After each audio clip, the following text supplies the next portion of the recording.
decision made in a federal court in Tennessee and in Virginia last week just completely takes the lid off the NIL situation concerning inducements. Because I think with all the confusion out there, Matt, and all the various thoughts about what the guidelines are, what they were supposed to be, what NIL was supposed to be, and how it was supposed to operate, I think the one, based on my conversations with fans, and based on my own personal preference, I think that a lot of people, and I will include myself, and sometimes you have to separate what should be legal or what is legal and what is ethical versus just what your preference would be. Like, I would love the sport to go back to 1985. However, there should be a lot of things involved that, as American citizens, that these athletes should have a right to partake in. And NIL is, of course, at the forefront. So I'm getting to inducements. And inducements, it's almost like a speed limit, although most of us felt as though, okay, 9 out of 10 are getting away with the inducements. At least we felt safe and secure to a certain extent that at least the guidelines were there, that if things were done above board, that these schools were still attracting athletes based on their championship pedigree, based on their NFL development, based on actual academics. All of those things were still in play. And then the NIL was there, but then the specifics were dealt with after the players signed and enrolled and all of that. But number one, we know that that wasn't always the case, that there were inducements. But now, after that ruling, at least in those two states, and we expect it to, of course, expand past those two states nationally, that inducements, there is nothing legally wrong with inducing an athlete, alluring them, attracting them based on the NIL collective. Yeah, and so, USC folks, people who followed the program, I mean, if Tim was here, like he would be saying what I'm about to say too, is that, because of all the theater of Reggie Bush and the NCAA and Paula D and Todd McNair and all the things that went down when, Pete Carroll went off to the NFL and the NCAA really railroaded the Trojans and really, held the USC to a different standard compared to a lot of other programs out there, whether it was Auburn, Florida, other programs that were also in the midst of, similar controversies that were not, extraordinarily different, some nuanced differences, sure, but like in terms of like the fundamental nuts and bolts wasn't, all that different from what went on at USC, but yet the NCAA pounced on USC. So there has been an understandable reticence within the USC administration, among USC leaders. We don't want to, court the gray areas here, because then the NCAA could come back to us with a vengeance, and we have to go through this exhausting period, and we might have to fight another uphill battle, which we definitely don't want. The scars are still there from 13, 14 years ago. And so like USC and Jen Cohen and President Carol Folt, they've really been very intentional, and they've been very public and straightforward about, we want to do this the right way. We do not want to be a renegade, an outlaw.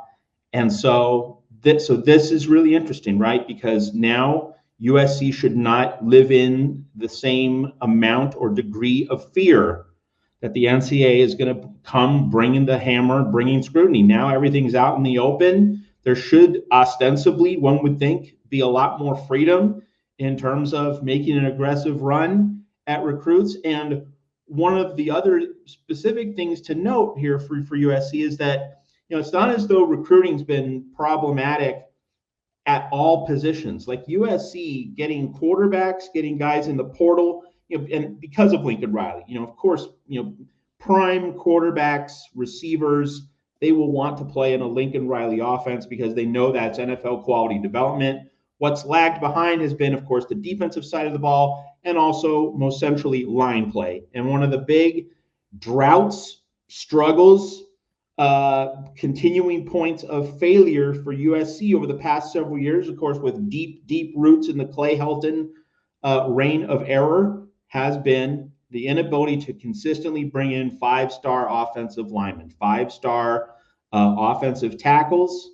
And so you would think that within this new landscape of NIL, where it's now truly the wild, wild west, I wouldn't expect USC to just, fling the doors open and be, go crazy everywhere. But you would think that there's going to be some specific targeted conversations between Lincoln Riley, between Jen Cohen, and between and among boosters and relevant power players near the program who care about the program. All right, how do we now make our move for elite offensive tackles, also elite defensive tackles? If USC can just beef up those two positions and start getting the really big 5-star fish in the sea at those two positions, this program could take off. So it's not as though you have to do this for all positions. If USC can just make more of an effort there at those two spots, and if Jen Cohen can have the right conversations with the right people, USC could make significant advancements. So I don't think the whole modus operandi at USC is suddenly going to change. Carol Folt still wants this ship to be run properly. Let's keep in mind that Mike Bone was not entirely professional in the way he did his job. It wasn't so much about fundraising specifically, but his in-office conduct was poor. So that was another black eye for USC in terms of just how professional a shop the Trojans had. So there's still that mindfulness of wanting to do things right. Let's remember that when there was speculation about Urban Meyer coming in as the replacement for Clay Helton, Carol Folt shot that down. I don't want Urban Meyer. I don't want the circus, the carnival that comes with him. Carol Folt rightly doesn't want this thing to be a freak show at USC. She wants a certain structure and integrity. So that's going to still be there. But obviously, USC needs to be more aggressive so that it can compete with Phil Knight's Oregon money, and it can compete with Ohio State and the robust investment that the Buckeyes have made in the NIL space. I mean, Oregon and Ohio State are now both in the same conference as USC in football. So the Trojans have to start winning more battles with those two programs. That's just the reality in terms of what USC needs to achieve if it wants to go to the top.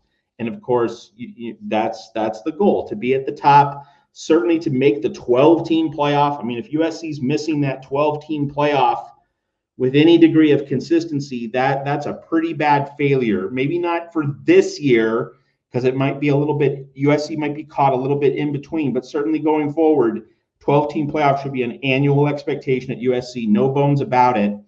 And if the lack of 5-star offensive linemen and 5-star defensive tackles consistently, repeatedly, continuously prevents USC from making that 12-team playoff, well, we're going to look at right now and say, where was the leadership? Where were the right people? Where were the right conversations?